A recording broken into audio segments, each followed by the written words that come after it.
Berikutnya pemirsa, kami akan bawa Anda melihat aksi seorang oknum polisi yang membakar pacarnya yang berusia 24 tahun. Pihak keluarga meminta agar pelaku bertanggung jawab penuh atas perbuatannya baik dari segi biaya pengobatan korban maupun secara proses hukum nantinya. Korban adalah Nengsih Marliana, gadis berusia 24 tahun asal Muara Enim, Sumatera Selatan. Dibakar oleh kekasihnya yang merupakan oknum polisi. Trisnawati, kakak kandung korban, mengatakan bahwa adiknya sudah menjalin hubungan dengan pelaku selama 1,5 tahun. Namun selama menjalin asmara dengan pelaku, adiknya tidak mengetahui bahwa pelaku sudah beristri dan memiliki anak. Tak hanya itu saja, pelaku juga kerap berkata dan berlaku kasar. Saat mengetahui kekasihnya sudah memiliki istri dan anak, korban pun meminta mengakhiri hubungan yang membuat pelaku emosi hingga tega membakar korban. Belum ada keterangan dari pihak kepolisian hingga saat ini, baik pelaku dan korban masih menjalani perawatan intensif di Rumah Sakit HM Rabain, Muara Enim.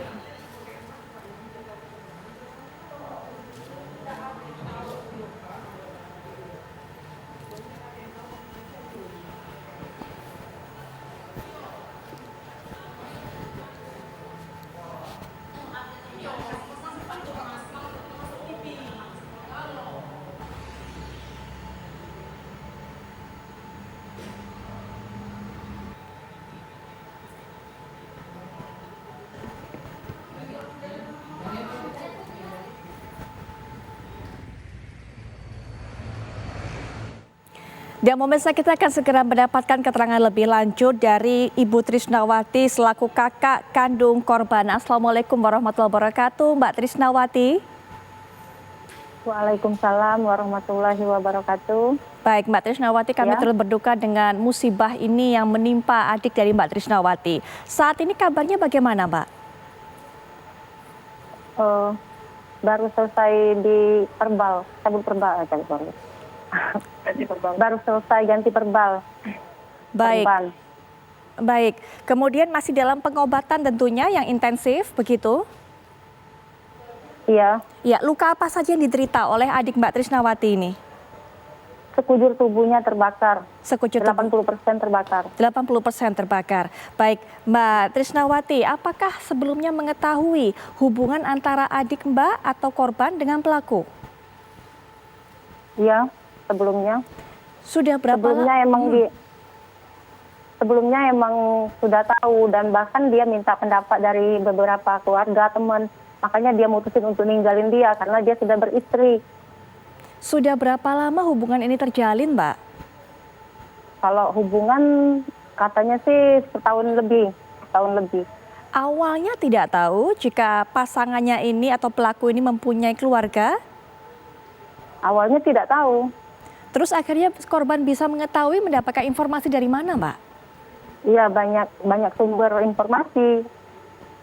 Katanya sudah punya anak, bahkan istrinya lagi hamil tua.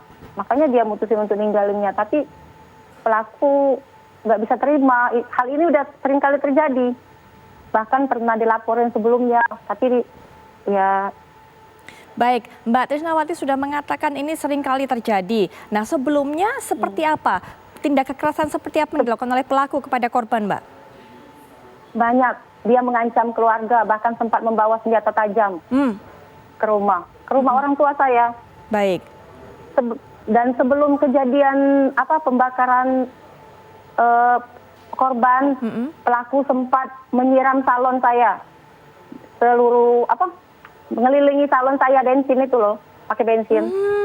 Baik, korban apakah juga pernah dianiaya sebelumnya, Mbak? Selain diteror seperti itu, diancam seperti itu? Sering sekali, banyak ancaman, berbagai ancaman. Itu masih ada audio di handphone saya. Baik, sebelumnya korban sudah pernah melaporkan, Mbak, mungkin ke polisi atau ke pihak lainnya? Pernah dilaporkan di Polres Muara Enim. Tapi akhirnya disuruh laporan ke Lahat. Nah, adik saya takut. Katanya nanti ditunggunya gitu kalau dia laporan ke Polres Lahat. Nanti apa, Mbak? Saya kurang mendengar. Nanti kalau lapor ke Polres Lahat akan bagaimana? Akan ditunggunya setelah laporan. Maksudnya sering diancam gitulah. Baik. Apakah betul pelaku atau pasangan dari adik Mbak Trisnawati ini merupakan oknum polisi? Iya, benar. Betul. Kemudian pada terakhir yang kejadian ini kejadiannya di mana Mbak sebenarnya? Kejadian di TKP maksudnya? Betul. Saat pembakaran ini Di di Rumah mana? Tumbu, alamatnya di Rumah Tumbu, Kelurahan Muara Enim. Mhm. Rumah Ya, di Tunggu. seputaran Kota Muara Enim. Rumah Tunggu itu adalah rumah dari Rumah Tumbu, rumah Gang Kolam. Rumah punggung itu merupakan rumah kosong atau rumah apa, Mbak? Rumah kontrakan, memang kontrakan, ada 3 pintu ya. Baik. Kalau nggak salah, 3, 4. Siapa saja yang tinggal di situ? Ini. Nggak tahu sih siapa-siapa namanya, pokoknya penuh. 3 kontrakan ada penghuni. Baik. Apakah pelaku atau korban juga tinggal di situ, Mbak? Tidak, dia hanya sembunyi. Karena sering diancam itulah sembunyi. Mungkin setahu pelaku adik saya itu udah di luar kota, tapi ada yang bilang mungkin ya. Ada yang bilang kalau katanya sih melihat status temennya. Jadi sebenarnya saat itu tidak ada janjian untuk bertemu antara Tidak pelaku ada. dan korban. Tidak Jadi ada, bahkan adik saya sedang tidur. korban posisinya bersembunyi dari pelaku selama ini, begitu Mbak? Iya, bersembunyi di rumah temannya. Baik, di rumah temannya. Saat itu kemudian korban sedang tidur, lalu apa yang dilakukan oleh pelaku? Datang, kemudian Mbak? Datang, dia matikan sekring lampu, terus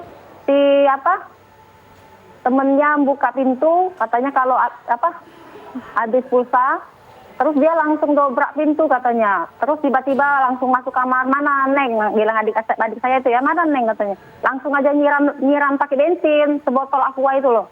Jam berapa kejadian ini terjadi Mbak? Jam 10. Jam 10 pagi atau 10 malam?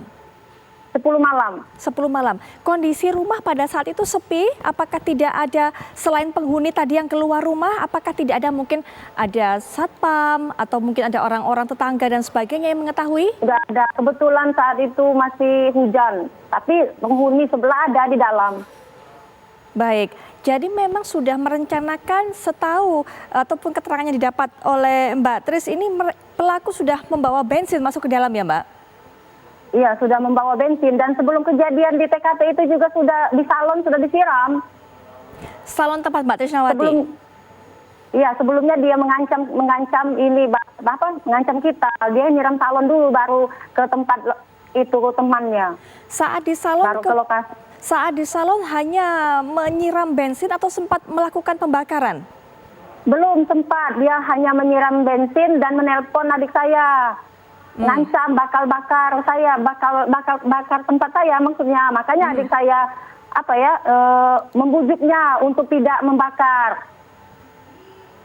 Baik. Sebenarnya kalau seandainya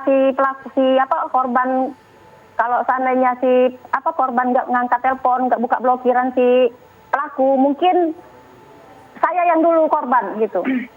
Baik, Mbak Trisnawati, dari kabar yang kami dapatkan bahwa keluarga dari korban ini ingin meminta pertanggungjawaban dari pelaku. Sudah ada komunikasi mungkin selain dengan pelaku, mungkin dengan keluarga pelaku?